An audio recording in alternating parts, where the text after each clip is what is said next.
Welcome, everybody. This is a crazy afternoon to morning, Lisbon to LA Super Salon on Interact. I'm so happy to be welcoming Taylor Lorenz, who is one of my favorite anthropologists of the internet, maybe the Jane Goodall of all the users, including myself. So I definitely feel seen when you make remarks about millennials. You have a book coming up in October called Extremely Online. Well, talk about being seen. I think my entire generation sat up in bed and we're like, I have to read this. I mean, I've been following your work for the past 6 years. You were at the Daily Beast, you were at The Atlantic, New York Times, now Washington Post. Before you guys came in, we discussed a little bit the differences between working for a magazine versus working for a newspaper, the different tones. I love your analyses, and I can't wait to read the book.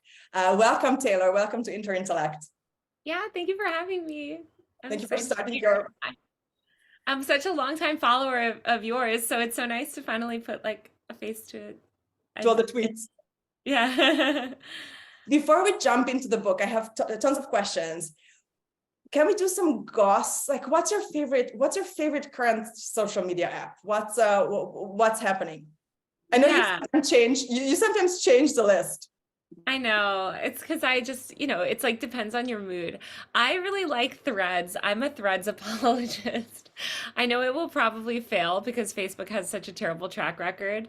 But it's fun to be, I just find it very easy to use, and it doesn't have all the, feature, like it doesn't even have a search bar right now. And so,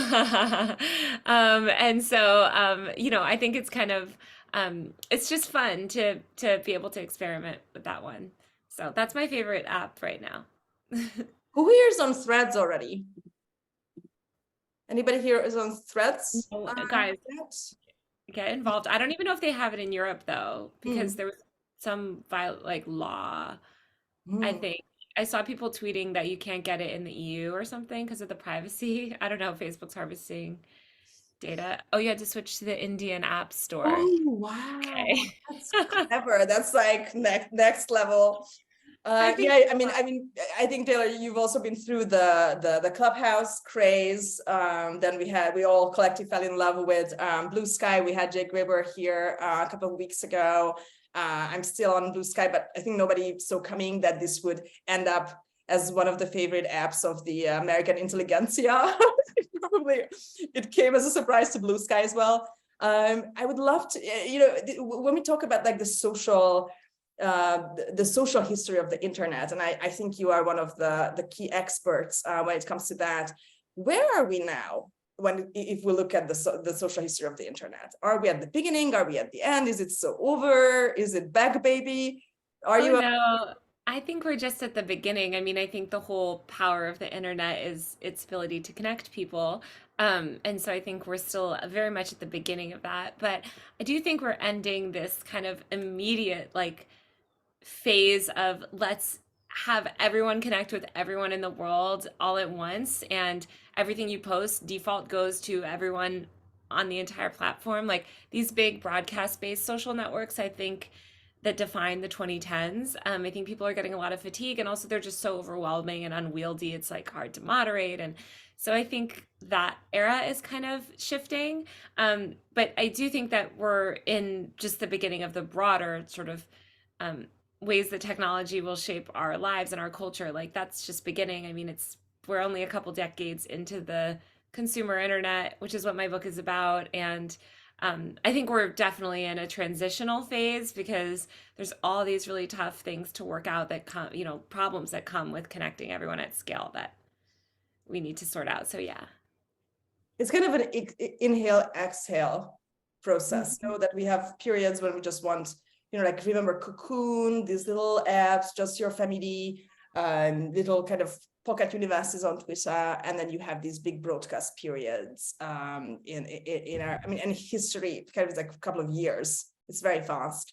Do you think that AI and AI moderation will make the old dream of, let's connect everybody, 2004, if we could all just be friends on the internet, it will make polarization and extremism disappear, and everybody will be rational and happy and friends? Can that come back with ChatGPT somehow? How do you see that? I know it was funny reporting my book because I report on so much of the early internet of the early 2000s and just the idealism that was ingrained in it was so when you read it today you're like, oh, this is the most naive thing I've ever read. um but I think AI actually will help. I mean, I think the smarter and more sophisticated it gets, the better it can do things like moderation. I'm not a huge lover in moderation from a top-down standpoint. I like more, I mean, just this is my personal preference, is to give the user more control. I think as someone in news, often you want to read really disturbing content, or you're looking for, you know, what like dark things that will be moderated on a lot of platforms, which is why I think I've always valued Twitter, and Twitter's always been my favorite social network because it has had a more open approach to content. I mean, it's the only social platform that allows nudity. It's just until Musk took over, it was a really good resource for journalists. So yeah, I hope that AI can be more sophisticated. I just think it's so early. I think the chat GPT thing is fun and I love it and I use it, but it's not nearly smart enough to do what it needs to do at this point. I would love to pick your brains a little bit about the Musk takeover, but I just want to stop before you dive into your book to hear anybody, if you guys have a comment on any new social media that you guys have been using. I feel like the past maybe 7 months have been very intensely transitional. A lot of things that we took for granted as kind of axiomatic truths about the social media landscape, it just changed completely. Any notes? Anybody wants to jump in, just raise your hand. You can also just ask questions in the chat if you would like to make it a little bit smoother. Nobody's on Threads yet? Or are you just not sharing this piece of information? People don't like Threads. I tried to get my friends on it, because I have a lot of friends that are not, like really into social media, but they use Instagram. And so when Threads came out, I was like, guys, get on, it's so fun, it's like Twitter, but they all joined the first day and then have not posted since. I think it's hard to know what to say. I wrote about this last year. I wrote a piece for the Washington Post about why celebrities quit Twitter, and how, when Twitter first launched, it was this place for celebrities to speak their mind and all of that. And then I wrote about sort of how Instagram took all of those users basically, and it's because status, it's really hard to figure out what to say. And a lot of people, it's much easier to just share a photo or make a video or something. So, oh yeah, and it's not in the EU yet either. So that is another problem. do you espouse this notion that there's the extroverted introverted spectrum, and then people kind of gravitate towards the social media type? I mean, Twitter is kind of like medium extroversion. Like, you do want to share all your thoughts about your work, but you don't want to, or cognition or politics, but you don't necessarily want to show off your abs, which is what Instagram seems to be about. Do you think that maybe that's also shifting with the generational shift? Like, people are becoming more introverted, less introverted? Yeah, definitely. I mean, I would say what's so great about text-based mediums, though, is the anonymity. I think anonymity on the internet is so important. And just the fact that you don't have to show your face, because I mean, just from TikTok, for instance, like, so much of the way people consume information on that app is through the lens of like who they're hearing it from, and like what that person looks like, how do they speak, like what sort of preconceived notions do you have about someone that looks this way giving you this piece of information. Whereas on Twitter, it's just not, or any text-based social platform, it's just not like that as much. Which I like. And also, just as a writer, I obviously prefer written platforms because that's my medium. But I think it's so much harder to monetize that we'll see if, Facebook keeps with it, or if Blue Sky takes off. I don't know. I like Blue Sky too, though. I've been on there since the beginning too. I saw they're having a lot of drama right now with the content, speaking of content moderation. I don't know if you saw there's like a boycott. The users are trying to. So basically, like, I'll just give a rundown for people that didn't pay attention. Blue Sky, they're a very, very small team. Like, I think it's only maybe like 15 people or 20 people or something. And so they don't have. How do it work? They are shipping a lot. Like, as a startup founder, I feel terrible by how fast they're shipping. I always shared in my team in our Slack, like, look at these guys. It's There actually, is out. yeah, it's shocking. But they don't have that many people, so they don't have a content moderation team basically. Like they don't have a robust trust and safety team. They don't really have a head of trust and safety. So there's a lot of oversights that have happened. So people have posted things that have been really bad, and then it came out that they were allowing people to use slurs as their usernames, which is just something that they didn't prevent against when they're building the app. It's just an oversight, these things, I guess like they didn't do that when they built the app. So anyway, people are very angry because they feel like the team has not been very responsive to feedback, which is this classic thing. I mean, I wrote about this with Clubhouse too. Like when you're trying to scale an app, it's especially if it's in beta or it's invite only, like those are the times for the user feedback, but I think users can get very, frustrated and angry about it. Do you see the future as diverging in this sense as well, where you have social media platforms where we're trying to behave civilly and keep to basic rules of politeness and respect towards each other, and there will be maybe social media platforms where everything will go? Or do you see that as all social media platforms will be more the vanilla spaces, and all the people who want to use slurs as their usernames will just like do it in WhatsApp groups or informal places? How should Yeah. we envision the future of this? I think, I think the fact that people want, I think so much of moderation is just like knowing what audience you're speaking to and who, what those norms are in those communities. And the problem is with these big broadcast social platforms is there's so many different norms and so many communities and so many people want to be trolls as well, and they're bad actors and exploit those, sort of vulnerabilities. So, um, I don't know. I think that users deserve control because sometimes you want to be exposed to everything and you don't mind seeing that stuff and other stuff. I mean, I think Mastodon has a culture where like content warnings are much more normalized, and there's this notion of like consent to see sort of, um, I guess, more disturbing material, or even, I mean, people put content warnings over like content about Elon Musk, but it's this like opt-in nature, which is great, but those warning that puts the burden on the user to do the warnings, which is really annoying for people, so people don't do it. So I don't know. I do think that the platforms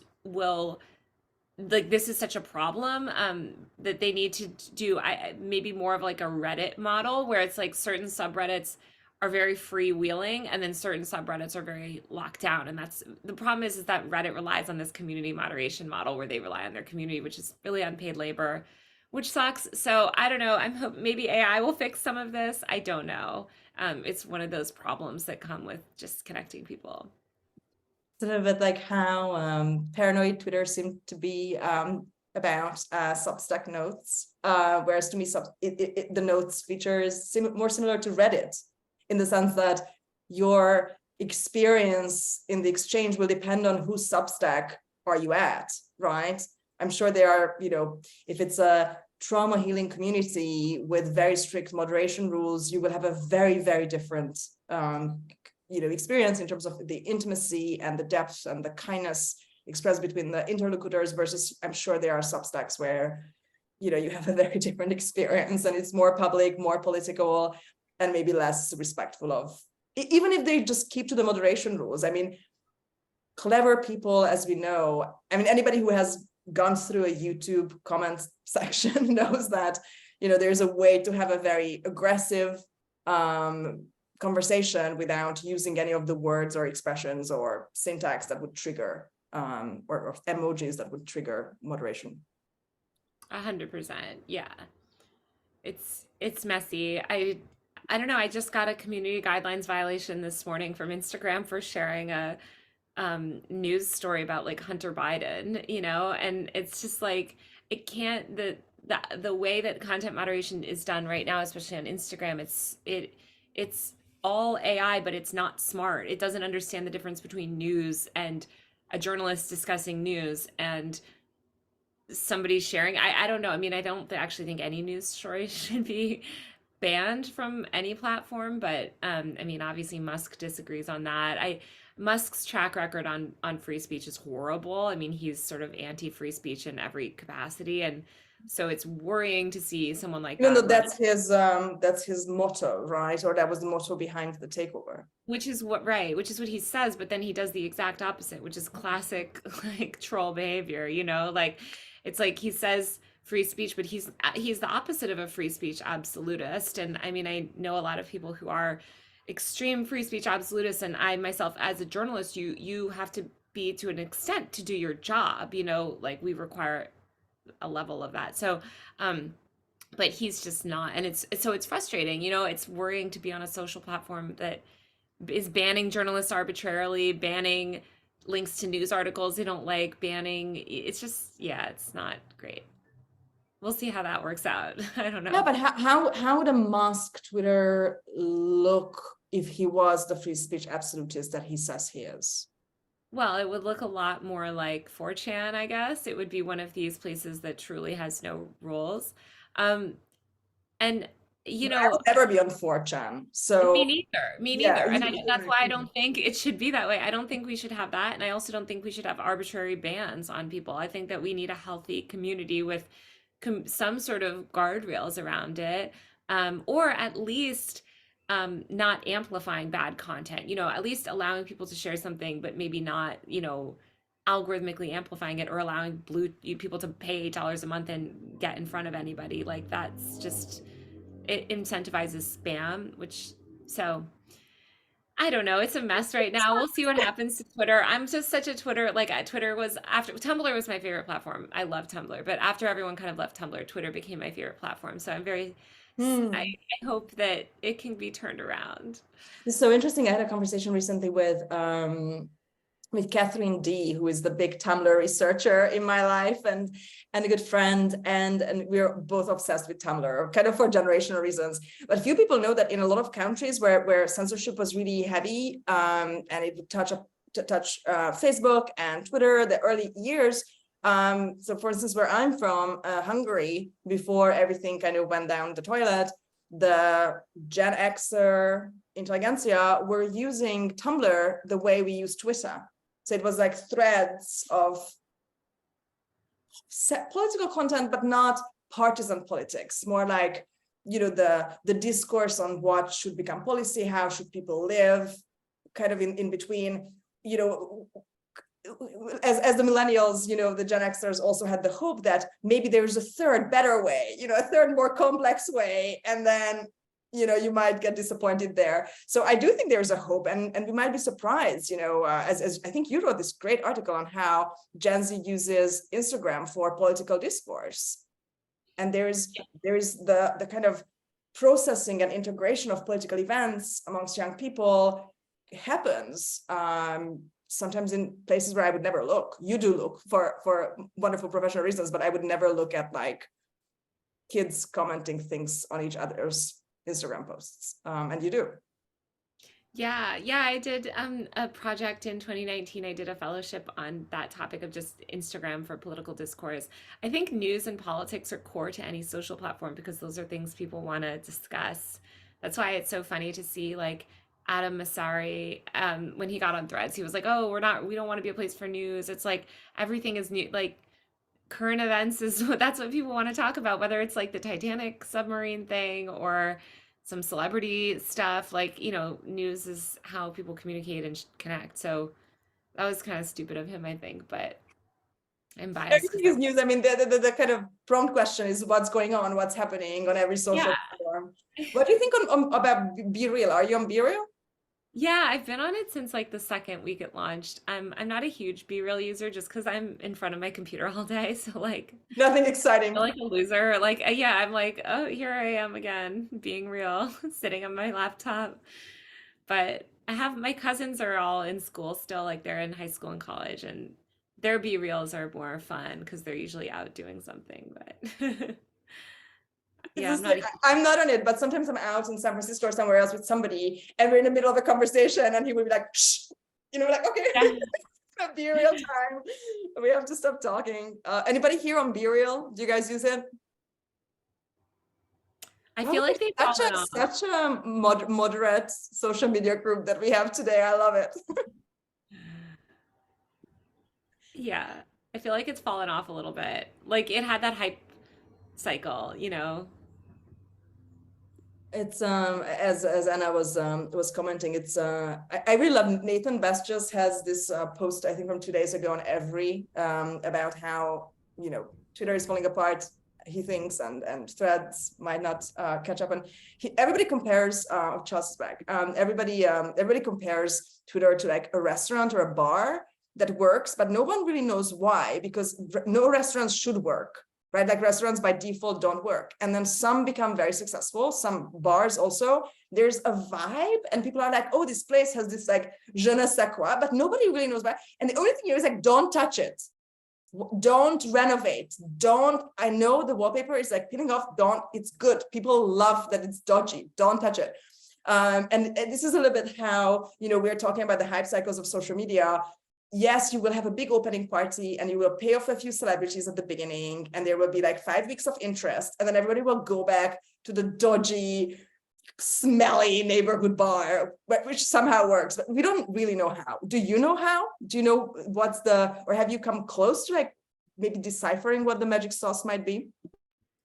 No, I agree. It's an energy. And I think that's about like the community and the culture. Like the culture of every platform is so different. And yeah, that's a fun comparison. Because it takes a lot for people to switch, especially with their use habits, and their social graph is there, which is sort of similar to a bar too, where it's like if you have all of your friends going to one place, it's really hard to bring people over to another, um, and be like, hey, no, come over here now. Let's all hang out here now, because everyone else is hanging out at the other place. But we'll see. I do think, like, I mean, Twitter, I don't spend as much time on anymore. I really don't use it nearly the way I used to use it. I use it to keep up with news about COVID because I'm really immunocompromised, and like Twitter's kind of the only place where you'll see like healthcare updates and like scientists and like researchers and doctors talking. So I use it for that, but in terms of like news, I don't use it nearly, I mean, maybe like 5% of how I used to use it. I used to go there all the time when there was breaking news to try and get sources or try and talk to people. And it's just not useful anymore because it's so hard to find information. I didn't even see the Silicon Valley Bank news I got from Apple News, which is crazy. That's something that I would have expected to see on Twitter, but my For You page is all like Ben Shapiro and weird stuff. So weird. So I'm so sorry. Sometimes I'm like, I have such a great experience on Twitter always. And then people show me their timelines and I'm like, I would blow my brains out if I had to look at it, but mine is amazing. And I don't know, I just like, probably I'm very aggressively curating and I have a lot of followers, but not nearly like the mass that becomes a problem because they're just statistically, there will be a couple of cycles there. It's like, I just want to keep it this, like, I don't want more people, like this is for me. Oh my God. But yeah, I know that some people just, it's like how I get Emily in Paris always recommended to me by Netflix. And I don't know how, because I watched like documentary series titled The Vietnam War. And I'm like, is it demographic? Because then we need to talk.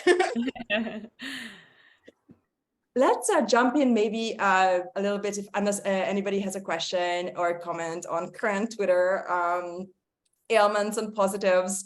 By the way, like a bar, you know, you don't go to Twitter for finding your spouse or getting a job, but some people do. And it's the same on Interact. Like we have 5 couples and now getting married who hosts and community members who met in Interact. The first married couple just had a baby. So we now have a series called Kinder Intellect. Wait, no way. That's so crazy. It's amazing. I love that. I love that. I love when people meet in like interesting ways like that. That's if amazing. I wanted to do, and nobody met at our singles mingles event. Like we have those. This is like people that we never tried to hook up. It just happens naturally because you're having a good time. The whole structure is built up to incentivize positive behavior, because if you start trolling people, like you will just be kicked out and lose your money. Like it's not worth it, right? You're not going to get followers, you're not going to be retweeted, you're not going to be the king of the trolls. Nothing positive happens. Like a dinner party, like you can like throw up at the table, but then they just won't invite you again. Like, and those people, so yeah, when people have like, we have people who've written a book together now, they met at an Interact social, they have an agent now in New York. We have people who quit their jobs and moved to continents for each other. We have an artist collective who raised now a lot of money through like art grants. So a lot of really cool things that I That's have so nothing to do with personally. No, but I love that. I don't know. I've met a lot of my closest friends through really random online spaces, and I think that's the beauty of the internet and all this technology. Anna is like, I have to spend more time. Yeah, please do. I always, it's it's not good in the sense as with the bar. Like if a bar is successful and people find the loves of their lives there, they will not go to the bar because they will be at home watching Netflix and making babies and then raising the babies. It's the same on interns. Like when people are really in love, they are not on interns. Like they are not at salons. They are doing whatever they want to do as couples, and then they come back usually and they're like very happy, but you can kind of track like, oh, this person, it's on like on Twitter, like, oh, this person is posting so many selfies, the guys are like so charitable, all of a sudden they are volunteering in an orphanage and like afterwards they disappear. It's like that was because of a girl. Yeah. I know. I mean, that was like one of my th things that I love on Instagram is like, and I wrote about this a couple years ago about the concept of going like Instagram official and like, and so I wrote about that in like 2015. It's been so long, but like just about like the stages of, which now is such a meme and people talk about it openly, but like the like sort of stages of how you reveal information about your personal life online and like how people roll out their partners. Celebrities do this as well, no? Like for celebrities it's a Yeah. big deal. Yeah. Yeah. It's so interesting. I personally never share anything about my personal life on the internet. It terrifies me. I spend so much time online. I would never, but that's because I'm paranoid. How Yeah. does, so this is, I think, a really lovely segue into your book, Extremely Online, because I think whenever anybody hears this expression, and I'm sure, when you will be touring with the book and having all these conversations with people who will hopefully really will have read the book and not just saying that they have, and they will have really good questions, you will probably find out that this kind of two words, means something very different for everybody. Like you're an extremely online person. You're probably like more active on more online spaces than myself, but you say never my private life. There are people who post the bowel movements of all of their children real time, things I would never do, or they post photos from where you can find out their address or something like that I would never do, but they don't consider themselves extremely online because they have like 15 Facebook friends and they don't understand that what they tweet can be read by anybody in the world. So what does extremely online mean to you, and what was the process of choosing this title for your book? Yeah. Well, I have to give credit to this guy, Jonathan Zittrain. I never pronounce his name right.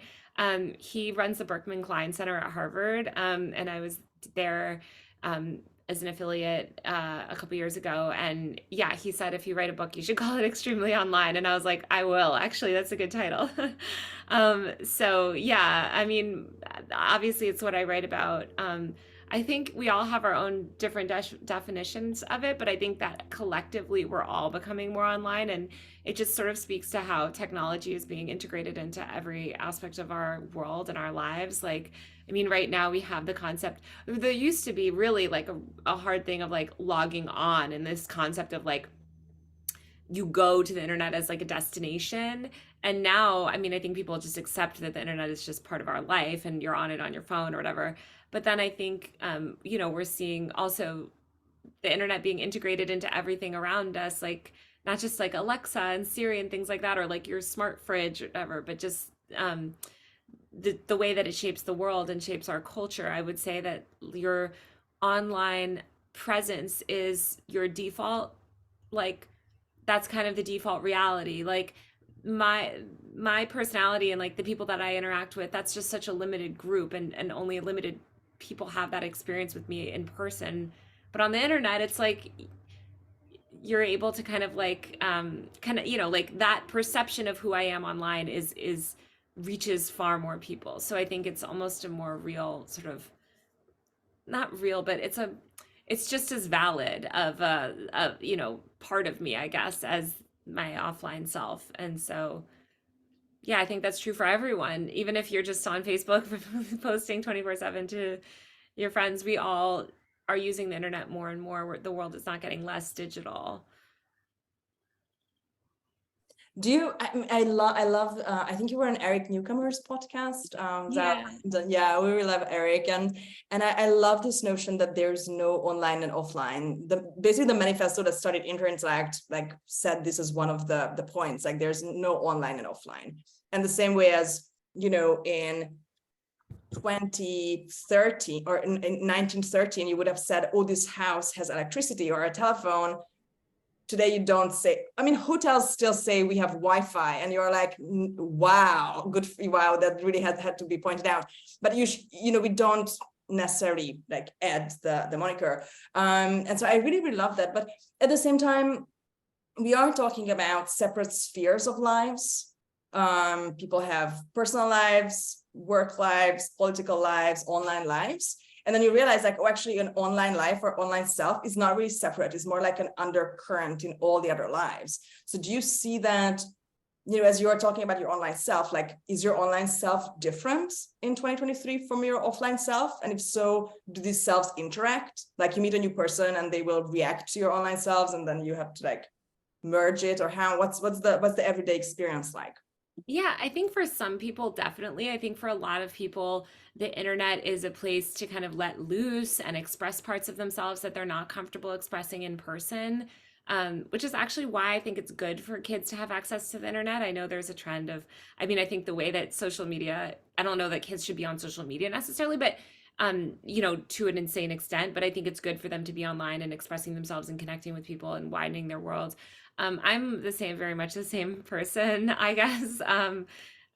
You know, because I spend so much time online, and also like I'm just a very like candid person, and I don't feel any kind of like restrictions around how I can be IRL, because I just am an adult at this point, in a community of people mostly that I met on the internet.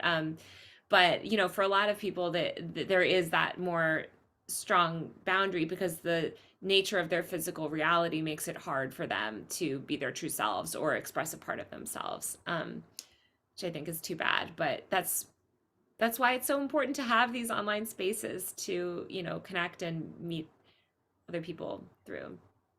And there's also this kind of off balance quality here where you are Taylor Lorenz everywhere, right? Like people know where you work, people know where you live. I mean, not where you live, the address, but they know that you're in LA. You know my address now. I've been doxxed so many times. Shit, I'm sorry.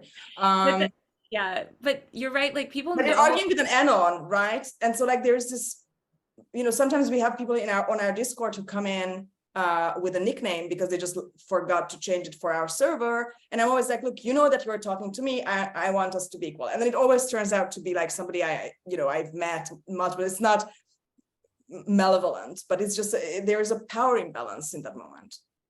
100%. And I think that's why it's good to be like, you know, I understand why people don't necessarily want to, you know, I think pseudonyms are important places. Sometimes you want to go, like, I mean, on Reddit, I have a Reddit account that's just me for reporting, that's like very clearly me.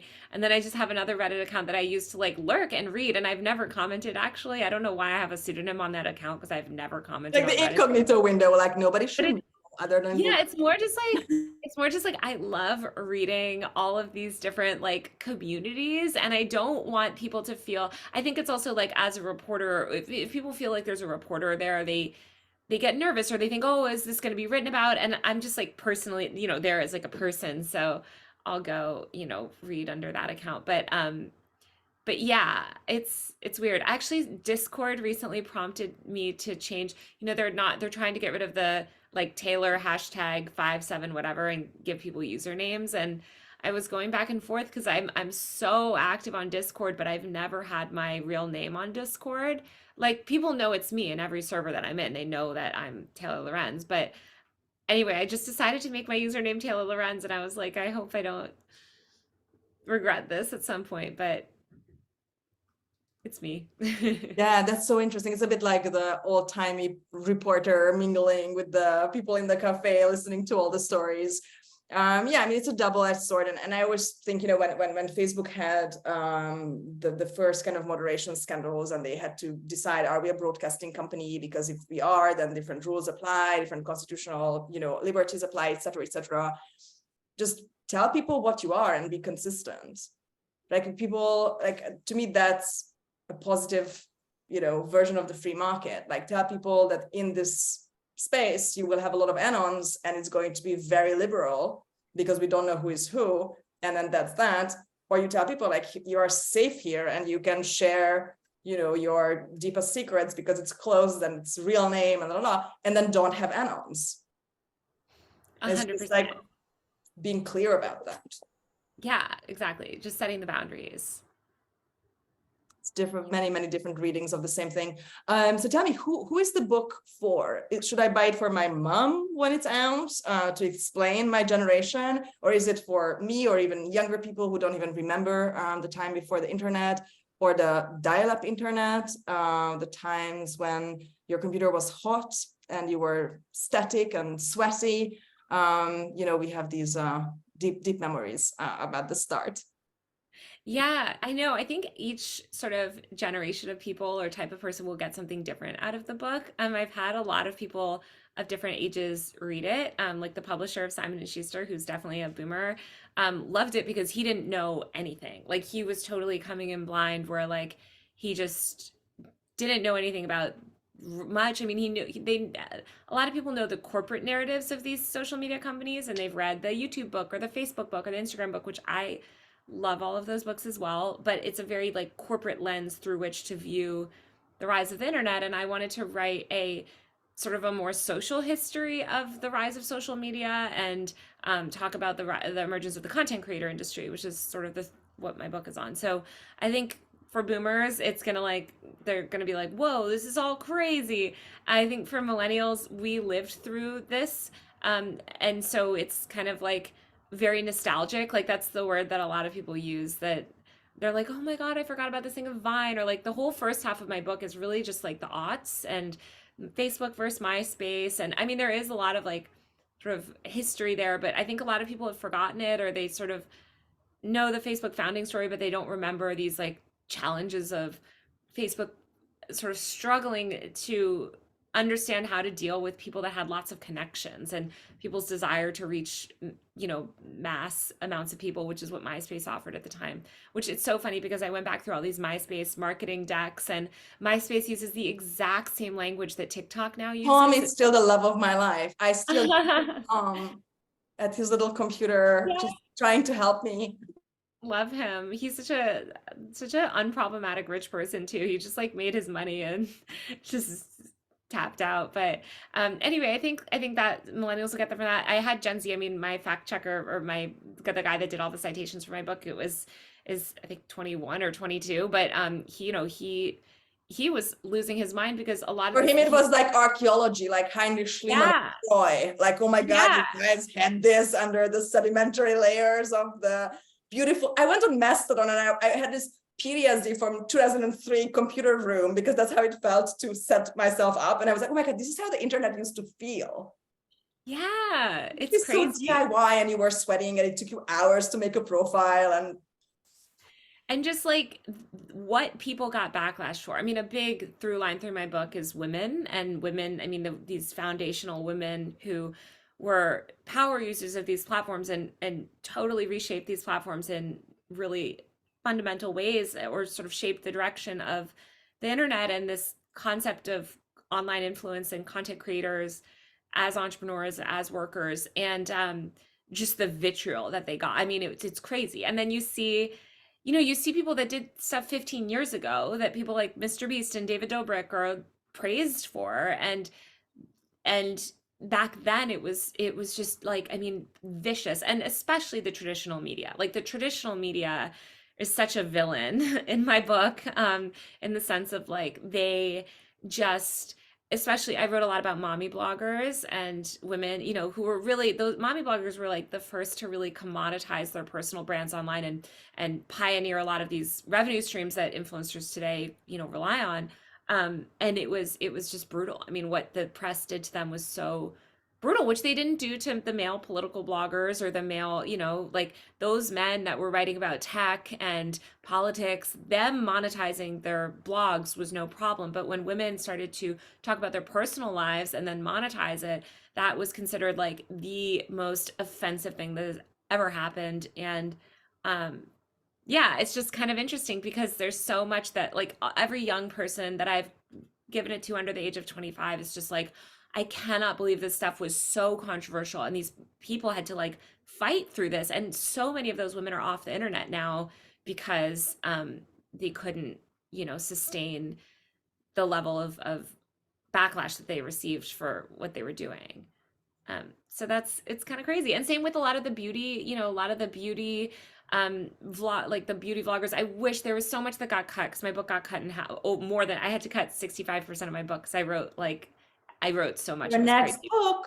I know, right? Many I think writers struggled with the second book. Well, you just it's just like everything that got cut. But I mean, the just director's cut, that's like um so many of these beauty vloggers that were launching their own brands in the early 2010s were chastised for that. And the sort of the implication was like, who do you think you are that oh, you want to launch your makeup palette for Filipino skin types? Like, who the fuck do you think you are? Like, there's no audience for that. You don't understand business, da da da da. And then you see people praising Mr. Beast for, launching products based off his influence. Like, that is what beauty vloggers really pioneered, that sort of productization, because makeup and skincare and all that stuff was really easy to buy like white label products and develop these and launch it. And also because the beauty companies were so asleep at the wheel in the aughts in the early 2010s, they had such restrictive kind of like they weren't meeting a lot of these markets that these beauty vloggers were serving. So anyway, it's just so interesting to like go back in history and look at that stuff and also just look at who really built this industry. Because if you read a lot of these tech books, you would think that it's all these Silicon Valley people that built the social web, and that's not true. So much of it was users using these products in ways that founders never intended. So anyway, not to go on a whole spiel, but I think people will find it interesting. Like, different people will get different things out of it. because it's a very amnesiac field. It's like cinema, like you forget maybe 90% of movies, right? And then some become evergreens. But you probably don't know many more films from 1942, Casablanca, there's one, right? And it took an entire, sequence of industries to kind of canonize that one work of art. But when it comes to the internet, there's not even that. Or you have to be like really high art, like a conceptual artist doing things in the MoMA or something to kind of save things from this extremely ephemeral field. So I see that in a book where, people curious about themselves will dive into the history of the internet, and so that their own history can be really, really gripping. Yeah. I think also for people that have spent a lot of time online, they'll like reading the book because they'll remember these moments and be like, oh my God, like I forgot about Grumpy Cat or the dress or, the watermelon BuzzFeed Facebook Live, I don't know, just a lot of these like online moments that were really pivotal in internet culture and shaping the way that the internet ultimately evolved. It's like they happened and you forget them and you're like, oh, that actually was really impactful. But here's why it mattered. It mattered for all these reasons. It's like the bar, like a closed bar, nobody remembers, right? Like it will be the building is demolished. The only people who remember are who met there. Because Yeah. it becomes kind of like personal history from public history. And I mean, this is something I really love about Web3, this whole idea of the internet as real estate. I mean, whatever we think about Web3 or where it's going, I think this is a really poignant idea. And we do experience it as a place, but not in the sense that we're going online and now this is like we're entering this space and each other. It's like a different layer of reality where you have these spaces like, we have a similar probably like neural model of our personal social network. Like I have my school friends, I have my mom's friends, children, and blah, blah, blah. And then you have the internet where it's yours, but also everybody else's, and you can kind of meander in and out. It's very, at least for me, it's very, very spatial. Yeah. No, I totally agree. And yeah, the Web3 stuff, it's like, I mean, there was so much hype and I'm not a crypto person at all, but I like the ideals of that and I like the notions that people should have ownership Hmm. of their data and profile and connections and that notion of being able to sort of port those things over to multiple platforms. I think that's great. Do you invest? Do you invest in companies that look good to you as I'm an not expert? I can't do any of that because that would be like a huge ethical Oh, I understand. violation, Sorry for the unfortunately. dumb question. But No, you know what? People ask me that all one the day you time. retire and you will just get super rich. I don't know. I know that's like the number one thing. People are always asking that. And somebody said on Twitter too, oh, and you know the journalists are so rich because they're doing all this, they're investing. And I'm like, in what world can, we're not allowed to have any investments. But that's okay because I like to write about it. But no Hmm. one goes into journalism. I would be a VC if that's what I wanted to do. I had the other way around when I was fundraising last year. I really wanted to work with this particular person, just because we have like very similar ideas. And he was like, no, because I sometimes write for magazines, and if I happen to have to write about inherent intellect, that would be a clash. So yeah, that's super Yeah. interesting. One question I always have about mommy, I don't know anything about like mommy influencers, but what happens with the kids? Like people sometimes ask around like, hey guys, what do you think will happen when these kids grow up? And they are like, oh my God, I was like basically doing child labor without my consent. Do you see that we're becoming maybe more conscious of children's rights, as this, I mean, this is a job. It's a new type of career to be a mommy Yeah. blogger. Is there a change? I did a story a couple years ago for The Atlantic where I interviewed dozens and dozens of children about the first time that they Googled themselves. And some had huge online presences that their parents had built, and some had none. And, recently there's been this media narrative of like, think of the children. They're all going to wake up and be horrified that they were put online in these ways. And that is not what I found at all. It was such a wide range. Some people felt that way. Some people did not feel that way. I think that children that are participating in family vlogs undeniably deserve compensation for that labor, and that is labor. And if those vlogs are being monetized, there should be money put in escrow somewhere for them. But you know, there's a lot of anger towards mothers who put photos of their children on the internet, but that anger is solely directed at moms for expressing themselves and never directed at the massive data harvesting institutions that actually put all these children's data on the internet. Like, it's not that photo of you necessarily when you're 7 that's going to come back to haunt you. It's all of this personal data of yours that's been put online and exploited by advertisers or credit agencies or insurance companies and all of that stuff. That's the real material harm. It's generally not like a mom oversharing on Instagram, which like that parents shouldn't do that. I think parents should be a lot more careful about putting their children on the internet. But it's also really important for parents to be able to communicate and destigmatize things and talk about stuff. Obviously, there's people that are going to do that in exploitative ways and non-exploitative ways. I think we need more education about that. But, so much of the pre-internet world was shaming mothers and telling them that like your home, your child's like your private life is private, and putting that on the internet is blasphemy. And actually putting their lives on the internet is what led to the normalization of things like just postpartum depression, or talking about the fact that your life isn't normally perfect, always perfect as a mother. You don't always love your children, right? Like there's just these tough things that these discussions that should be able to be had, or just advice. I mean, I follow a lot of like Montessori accounts and stuff that talk about like how to raise kids, or and I think those are all providing valuable advice to parents. And sometimes there are children in those videos.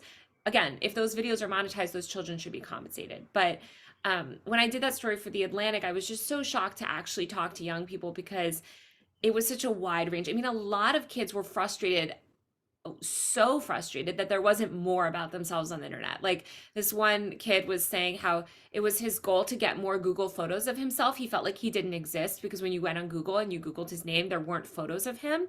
And that was really disturbing to him because he felt like he didn't have an identity. And so and then you have I mean, I found still, even just recently, for my friend was working on a story I was trying to help her with and sending her stuff, but like so many like preschools that have open Instagram accounts or open Facebook pages where they're posting photos of the children throughout the day, or classroom blogs, or sports teams and after school clubs that are posting detailed information about children, like that. All of that is harmful. And I think this obsession with making mothers the villain is so toxic.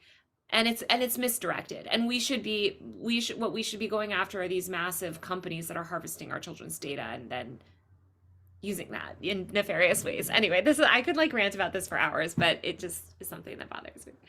No, I mean, I often think, I mean, I'm on the internet a lot, and I very often think kind of about the meta question, which is who is making the internet?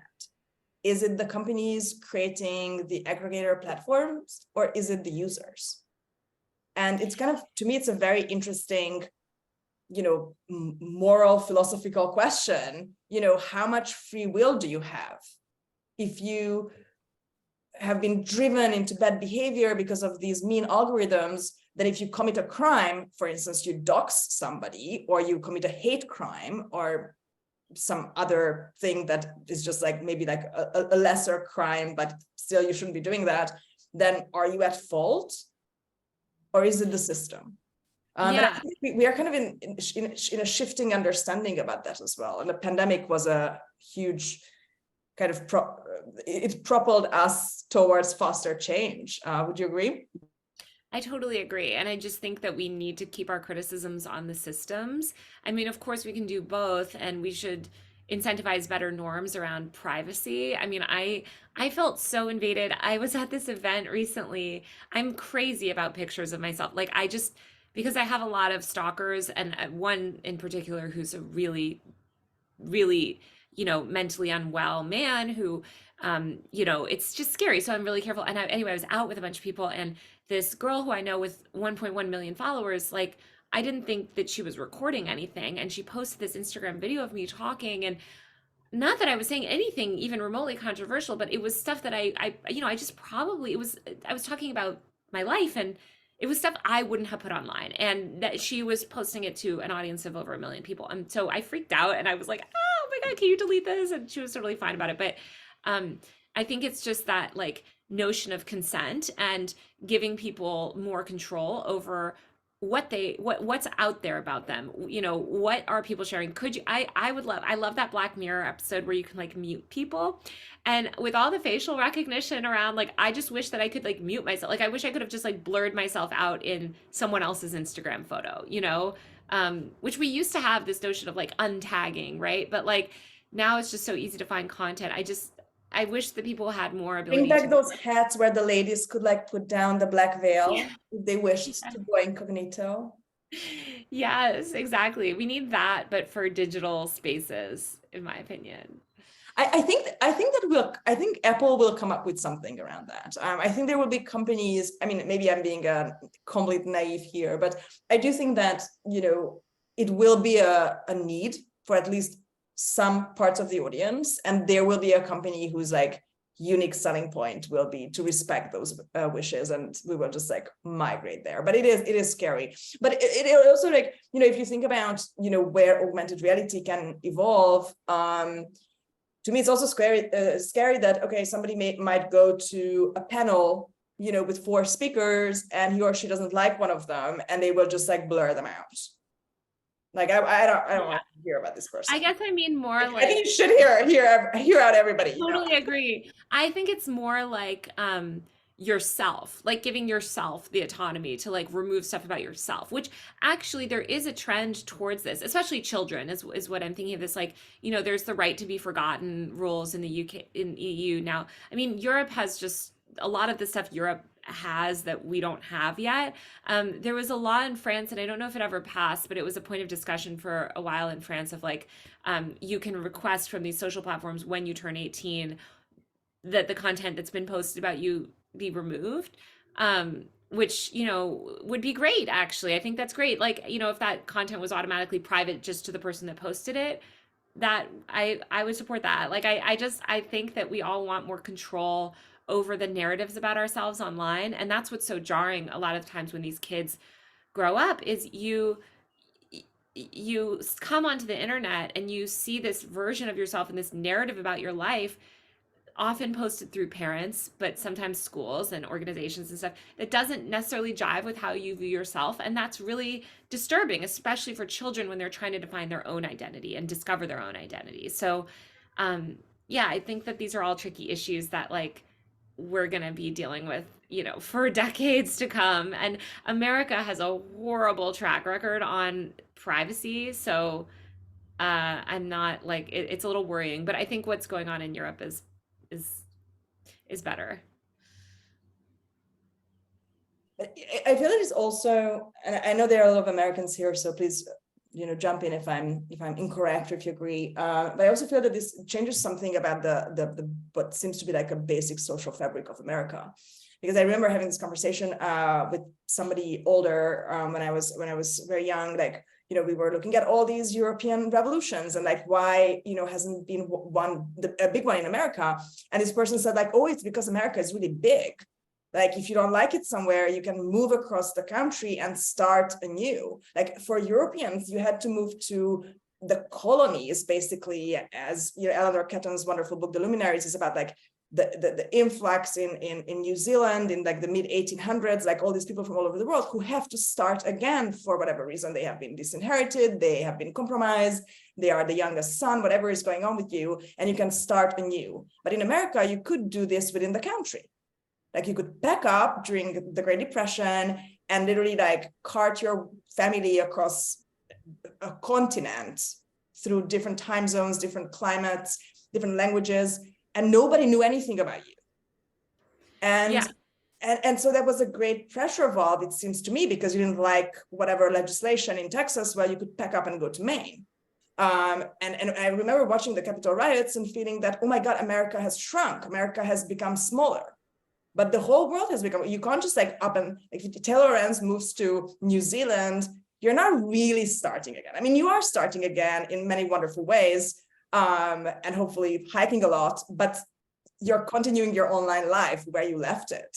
And to me, that's a bigger change than we necessarily acknowledge. I think you're so right. And it's something that people don't talk about enough, is this inability to reinvent yourself easily or kind of get out of yourself and um like not rebrand yourself as such a corporate kind of way to put that, but just like, enter a new phase of life. I mean, I transferred, I went to three different high schools and three different colleges. And one thing I really liked about switching schools is just like, being able to be a totally different person. I mean, there was high schools that I was popular in, and then high schools that I was a total loser in, and or schools rather. I went to so many different schools growing up, but I think that like gave me a stronger sense of self and sort of understanding, and also just being like, okay, well, this is situational. And now people don't really have that. It's like you said, it's this one continual identity, which is why I think it's really important to have spaces online that are anonymous, that allow us to kind of play in different ways with our interests or identity. Just not everything has to be tied to this offline like version of yourself. Oh, I love that. Absolutely. And I also went to multiple schools and have since then become a repeat immigrant. And there is this thing like, yeah, I can like blend in somewhere, or I can just send somebody my Twitter. Like I was renting a space somewhere, and they asked for me to send a photo of me and holding my passport. And I was somewhere and I didn't have my passport on me. And I just sent them my Twitter quickly, like, in the meantime, you can look at this. And they were like, yeah, this is fine. That's amazing. Twitter as passport. I love it. The first time I ever went to the US, they asked me at the border, they were like, what's the purpose of your visit? And I was like very jet lagged. And that was the longest flight I had ever taken. And this was like early days. But I said, I'm here to meet my Twitter friends. And I remember the guy looking at me like, really? I thought it was a joke. And I was like, no, I mean, I wish this was a joke. Like, this is real. And it was like, okay. And then I thought, okay, he must have heard like so many weird reasons for people to entering the United States of America. This is like, guess I've seen everything now. I don't know. You're just like a really jet lagged girl who wants to hang out with her Twitter friends. Oh my God, I love that. I love that though. I've gone to great lengths to meet Twitter friends too before. So not traveled to a new country, but try it in Lisbon when you come. yeah. If they ever ask you, they will probably say Instagram. This is a very Instagrammable city. I think they are probably more familiar with that. I would love, unless there's a question around the shrinking of America, reinventing identities. Anna, do you have anything to add before I I jumped into our last section. Anybody else? Chuck, Anna, Pamela, Faye? Just want to give you guys the chance. Although I know that there's a very intense conversation in the chat as well. So Okay, just check the chat. I can answer some questions about the yeah, Reddit that stuff. would be also lovely. Thank you so much. Well, I just saw somebody just asked like, about the Reddit conflict with the third-party apps and also just like the relationship or this conflict between moderators and people doing unpaid labor on the platforms. Um, I think that the balance of power will shift a little bit because I think there's an understanding of labor now. Like we're just beginning to understand labor. I think at first people just dismiss so much of the internet as like, oh, well, like, oh, influencers, they just post selfies and oh, you moderate a group, that's not that much work, right? And now I think we've all spent enough time in these online spaces to understand the labor that goes into it. So I do think, I mean, I know it didn't last long, but I do think that that sort of Reddit revolt did have impact in the way that people started to think about these things. And I think there's just a shifting tide in terms of labor on the internet generally. And I think that soon, I hope that there can be more of a recognition of the labor that these unpaid moderators do. I think, although unfortunately, I think probably like everything will end up being AI moderated eventually anyway, because it just scales in a way that humans never can. Um, but yeah, it's kind of interesting. I didn't read the other ones, um, but yeah, thank you to everyone who pre-ordered my book, by the way. Pre-orders are like the biggest thing for books. Yeah, absolutely. That's amazing. In kind of the last section of this salon, I really wanted to talk about influencers with you. First of all, because you know so much about them that I don't, but also I sometimes realize I do, because Intellect technically is a creator platform. Like people come and list their events and build their communities and then make money with it. And so when you were talking about this beautiful idea that there are the influencers who want to make money, and this is like a job for them. And then there's this kind of magical niche who really just want to entertain. And I often find this kind of divergence amongst our hosts. And we actually have kind of an internal categorization of Interact hosts because we want to serve them really well. And we understand that they might be looking for different things. That some, do it as not a side job, but they have a praxis writing books, writing a blog, having a YouTube, and they want to have this companion activity on the side where they can, come to small conversations like this, very intimate, like you can actually like in-depth talk about something. And then there are people who really just do it for the heck of it. And I'm really curious how you see the social media platforms, specialized to serving the influencer, or to even converting the influencer, like how Substack is so good at like bringing big names on the platform, how important it was for Snapchat, how important it was for Instagram, my Freudian brain, all these things about my own company. It's okay. But if they have these magical people, and I'm pretty sure, this magical niche are the people creating, they are the magic sauce, right? I mean, it's the tweeters who don't want anything, they just want to tweet, make Twitter as good as it is. So how do you think it's going to shift? Will we have an only magical people cabal platform where there's no money? And is Elon Musk, with this whole payment thing, is he going to change what the magic sauce of Twitter is? No, I mean, Elon is just giving money to his friends. Like, let's be clear. You can't apply to the program. The people that did apply are getting rejected because they're not in Elon's little circle. Like, I mean, it's just a PR stunt, I think, because he got upset at Threads. It's so bizarre. And it's not a true revenue share either. It's not based on impressions. It said in the blog post, I don't know if you guys have been following, but Elon Musk said, we're rolling out monetizations and creators can be paid based on impressions. And then he said in a reply on Twitter yesterday, it's actually not based on impressions. It's a proprietary metric that's kind of based on ads served to verified users in replies. It's nonsensical. And also somebody did like the calculation of everything, and the payments don't add up. That a lot of people also, I've spoken to a couple big creators that are not receiving the money that they are, like they have paid subscribers on Twitter and they've never received payment for that. Twitter's just pocketing the money. So, and who's getting rejected? Who, like a journalist? Oh God, so many people. I mean, all these people have been tweeting since this rolled out. A lot of progressive people, just and random people. I mean, I spoke to other conservative influencers also who had been rejected. It's really like Elon just wants, I mean, this is just a classic Elon PR bullshit and not thought out at all. And there's no actual, I spoke to a Twitter executive who used to be in charge of creator stuff at Twitter actually about this whole rollout. And they were like, this is not like everything we did with creators was tied to a revenue stream. This is not tied to anything. It's just this sort of pot of money that he decided to arbitrarily give out to a lot of extremists like Andrew Tate and these accounts like End Wokeness that launches hate campaigns against LGBTQ people, like that's really negative. And then he was giving it to a lot of finance people too, like Jason Calacanis, and I saw another finance woman got weirdly monetized. So it's so bizarre and it's just very arbitrary, and that's not the way to scale a creator program. If you look at something like YouTube, they're overly transparent about what it takes. Like anybody that meets this threshold, no matter what they're, as long as they're not saying anything totally crazy that they're, going to be banned from the platform, like they can monetize.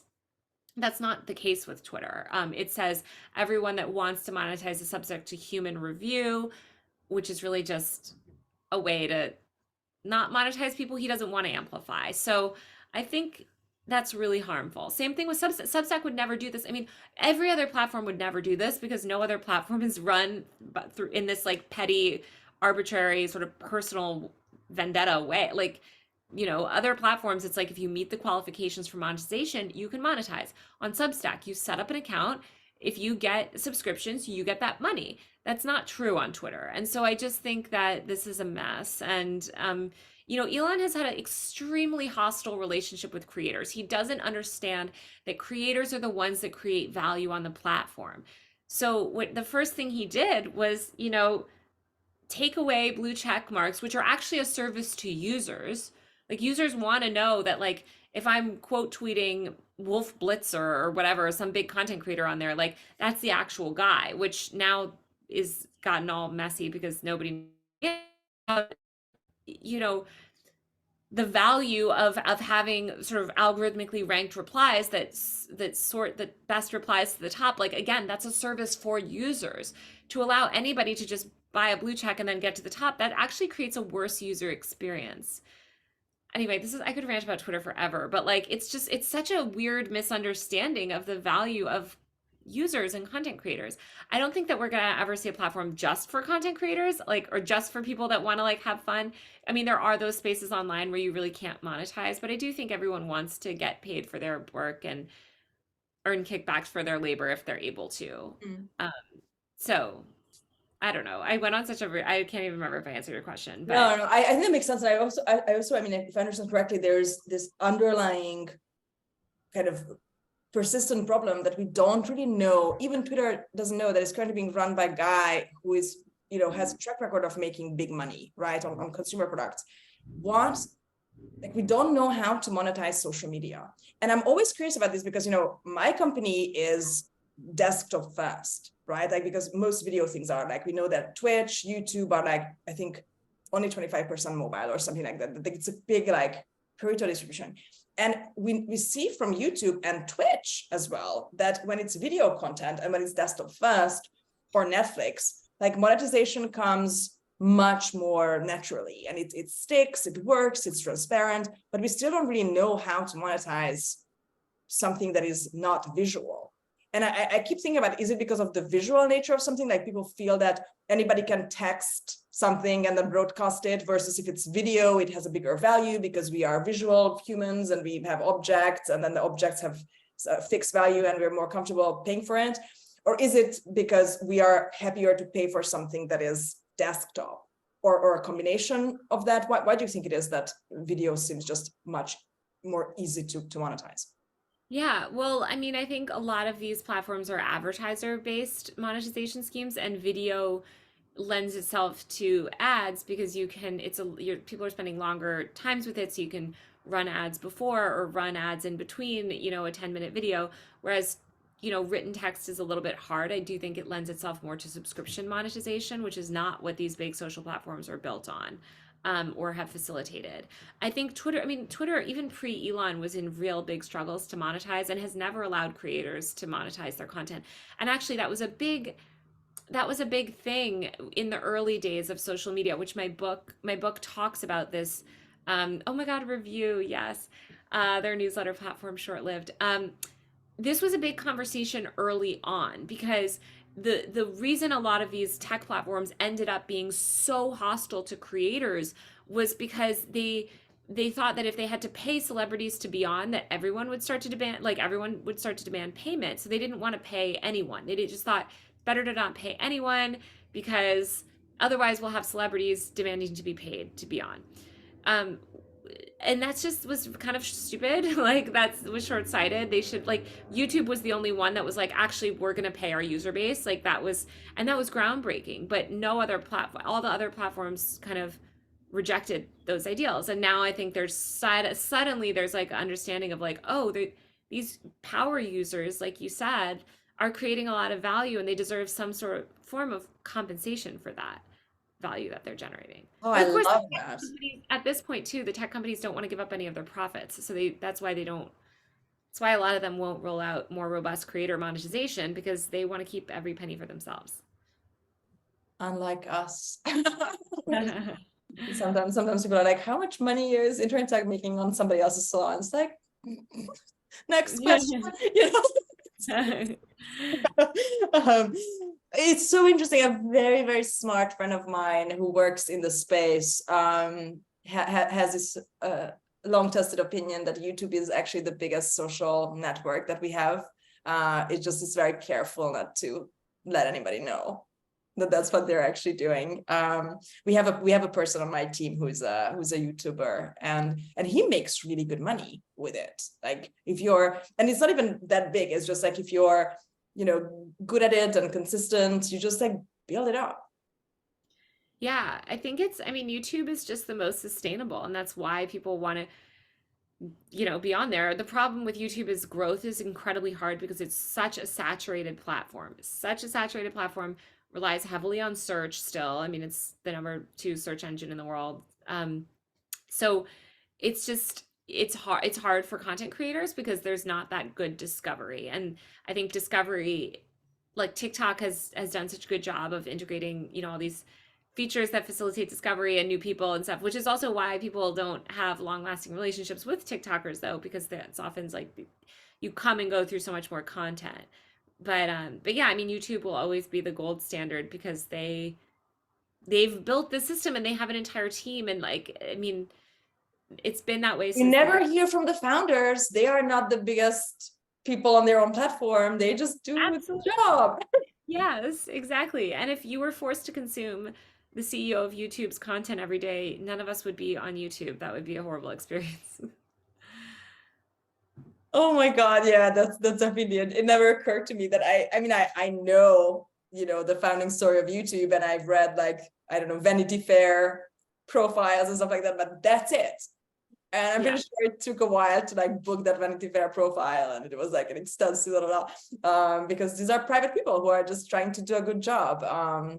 I mean, that would be a different salon whether they succeed. And because I don't want to just do an empty glorification of YouTube. Obviously, it has a very problematic aspects as well. But when it comes to like what seems to me like the ethical behavior of the leaders, it seems to be meeting my standards. What do you think about Substack? I know you use it. I know that beautifully your Twitter name is your Substack URL, which is, I like that. Good for you.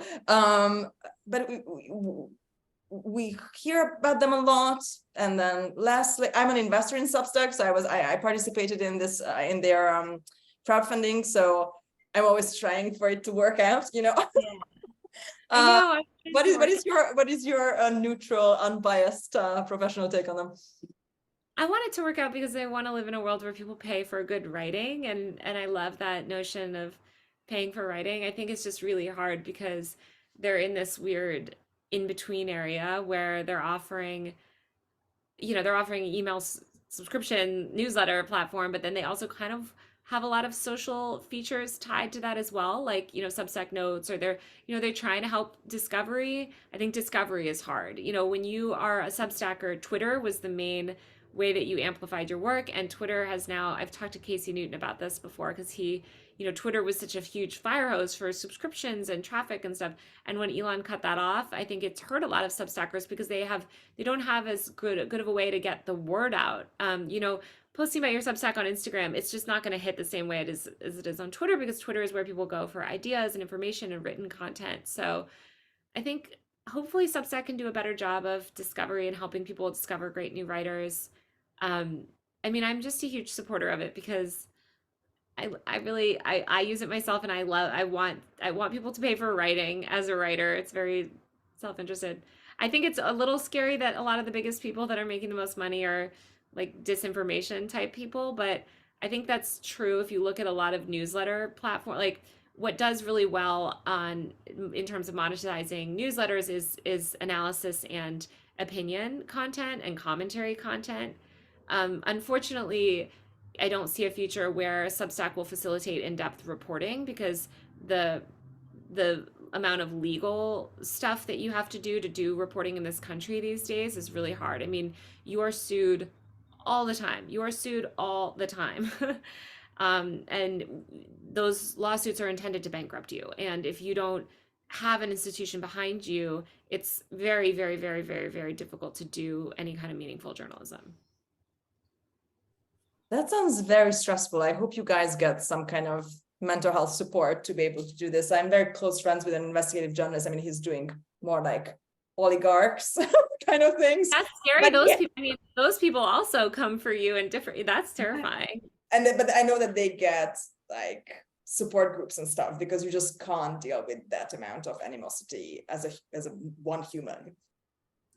Yeah, I think it's hard. I think that I think also as more people are getting exposed to, online harassment, for lack of a better word, like they're having maybe more empathy for that, or try at least have a more nuanced understanding. But then you saw something like the Supreme Court, which I wrote about with this decision a week or two ago, basically saying that online stalking is fine and doesn't count, and online harassment doesn't count as long as the person doesn't mean it. And they just, it's horrifying. And then you had one of the justices laughing at the notion of somebody being, viciously harassed and stalked online, and just being like, essentially like, close your computer, like.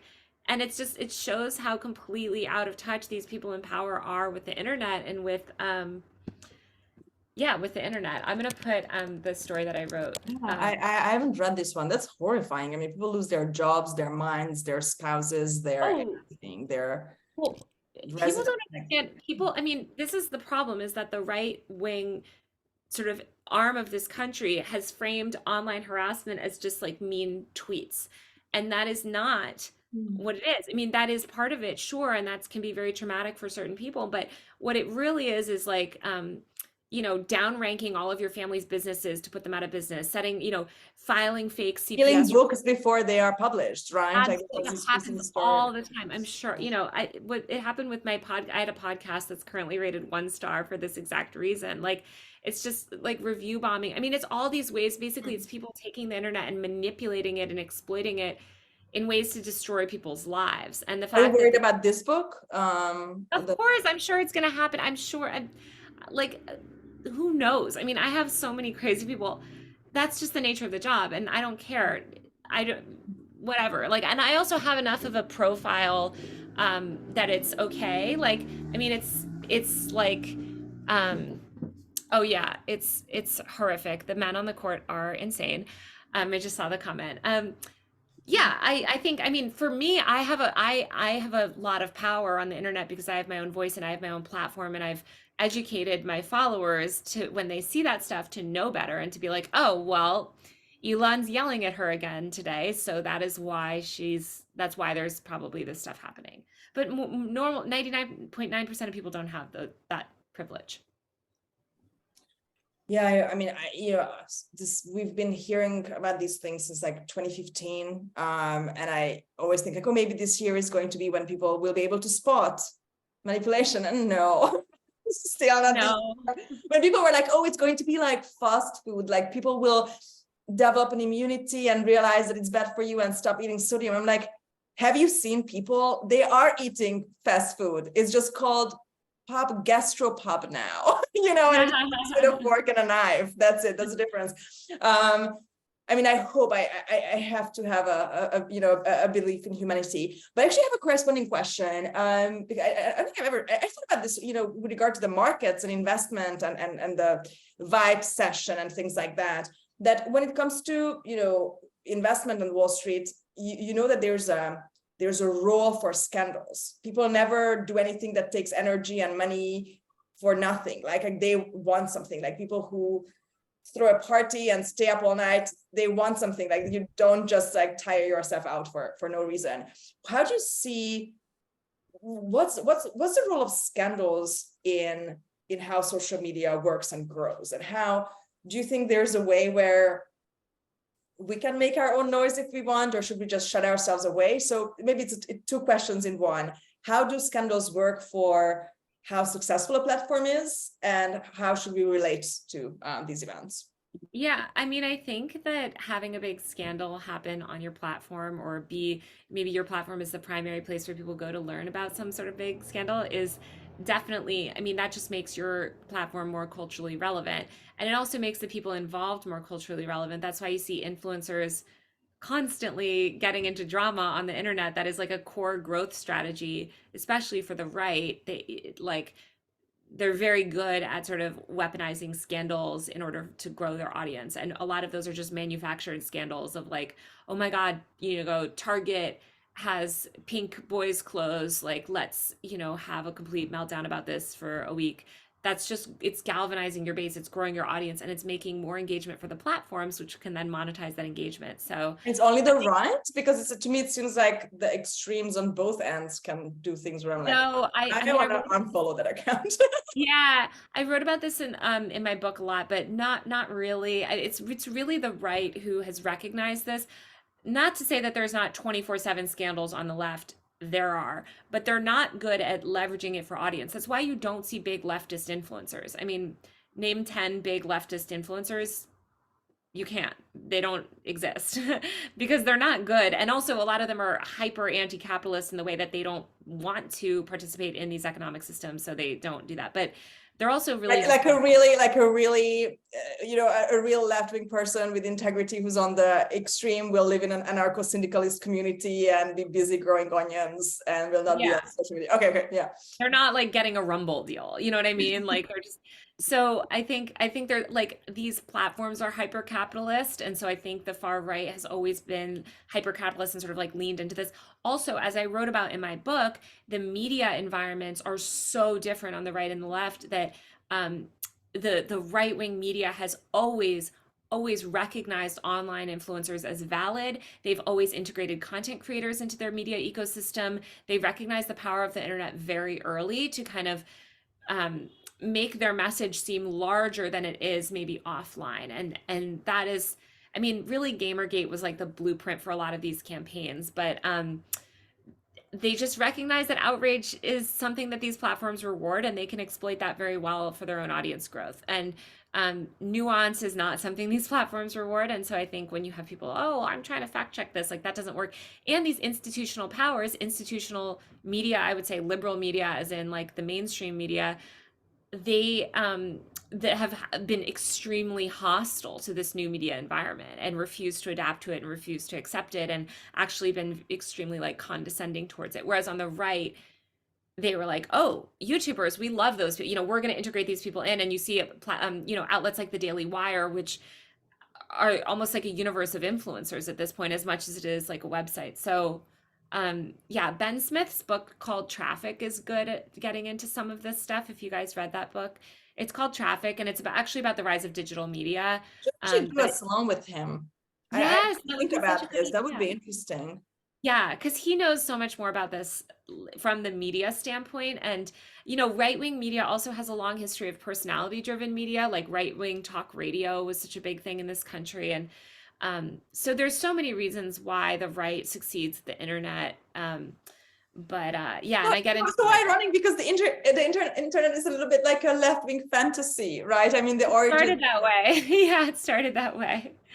But and there's just there's so many different ideologies online. I'm not trying to generalize. Of course, this is not, it's a very specific part of the right. I mean, I've talked to other friends who are, conservatives, and they get so frustrated because they feel like their brand of conservatism is not really like, voiced. A lot of people call themselves libertarians that are not true libertarians. Like, it's just like there's a lot of conflict on the internet generally, but that group has been very, very good at exploiting it. That's how we had Donald Trump. But YouTube is very, we have a series called Ideas Shape the World, where every episode we look at a completely different like political ideology from the 20th century, and we try to like just have people read original sources, because there are so many people talking about fascism or Marxism who haven't actually read the founding texts, and we just want to create this literacy without taking sides anywhere, to enable people to read news in a different way or be subjected to political propaganda, knowing more about it. And we had Jason Stanley on for one of the episodes. And I remembered hearing him on a podcast years ago talking about propaganda. This was way before his book. And so I went to YouTube and just like tried to find it.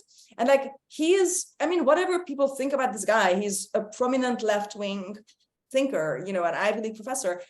And I just typed like Jason Stanley propaganda into YouTube, and I only got Ben Shapiro results. And if somebody likes Ben Shapiro, be my guest. I'm not trying to create, but it's the exact opposite politically of what I was looking for. And I was like, oh my God, it must be like an emergent phenomenon that comes from just the sheer volume of these things, that the statistics behind the search will just be more likely to throw this out at me it was very, very surprising. Yeah. I know these platforms are so crazy, and it's interesting how it's shaping it all, but it's fun to cover. I think as a journalist, like, I feel like I have the best beat in the world because it touches everything. Like online influence, online culture touches everything. So I'm able to write about politics or media or tech or business or anything, and I love that. Oh, and I just saw Chuck basically commenting the same thing in the chat that I said. What, as a parting message to us, I think probably most people here are extremely online. That's why they are spending their Saturday on Zoom, coming in from all over the world with you and myself. What is one thing that will surprise us, in your opinion, about the next year, and how should we prepare for that? Ooh, good question. Surprise. God, it's so hard to predict because the world is so crazy every day. I feel like we're in a simulation because everything is so nuts. Because of the MMA fight between the two founders. That's what. Yeah, I'm like, if that happens, so weird. I don't think that'll happen because I don't think shareholders would allow it. It's too much of a liability. But because somebody that might get hurt. Yeah, exactly, and that could obviously affect the companies. So I just don't think that'll happen. But if it did happen, that would be proof to me that we're in the simulation. But I think, I think the next year is just going to be really crazy, especially with the election. I think this is going to be a wild election, and I don't know. My prediction is just that it's going to be insane, and the mainstream media is probably going to not know what to do with themselves, as always. I'm really curious, and maybe the left will catch up finally and create a TikTok for themselves or something. Maybe. I'm not holding my breath, but maybe. I'm so curious. Yeah, I also gave up at some point trying to expect any reasonable behavior from anybody, and just kind of there, trying to enjoy the ride. Yeah, but no, thank you for everyone that even came to this. Thank you so much. And don't worry, nobody sees the ends of videos, so the prediction part, nobody. Actually, you know what? My former colleague Kevin Roos, he told me one time, I think it was him. He was like, people only go back to your predictions if they came true.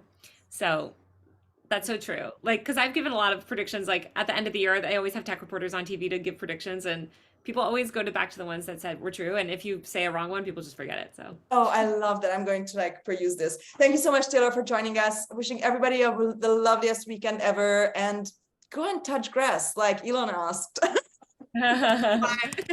Lots of love, guys. Thank you so much for the comments, the questions. This has been a blast. I will ping you guys with the videos soon. Take care. Thank you, Taylor, again. Ciao.